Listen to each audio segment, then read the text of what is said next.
Want to win the AI boom without dropping billions? Welcome to the explainer. So, how do you dominate without building massive server farms?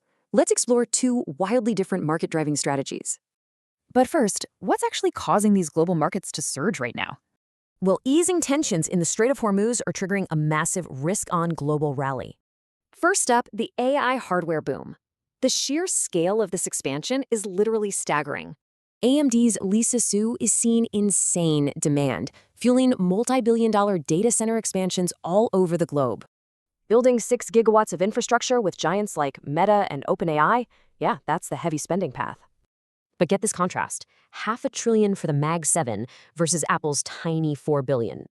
Right, so what exactly is Apple's contrarian, insanely profitable playbook here? A massive $111 billion quarter. That's their absolute strongest revenue growth in 4 years. This completely shattered expectations, pushing Apple's market cap securely past that wild $4 trillion mark. The secret sauce? That iPhone 17 supercycle, plus services running at a crazy 77% margin. But look closer. Apple is quietly ditching its old playbook, totally hoarding cash instead of buying stock. Why build this massive war chest right now? You guessed it, pure AI optionality. They're teaming up with Google and embedding AI right on device, completely dodging those hyperscale server costs. Still, this highly disciplined approach isn't totally immune to looming margin risks.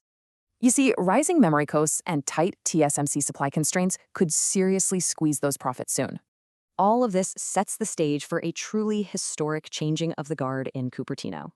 Incoming CEO John Turnus is inheriting an unprecedented 10-product roadmap and an absolute mountain of cash. So, the trillion-dollar question, how exactly will Apple weaponize this war chest to dominate AI?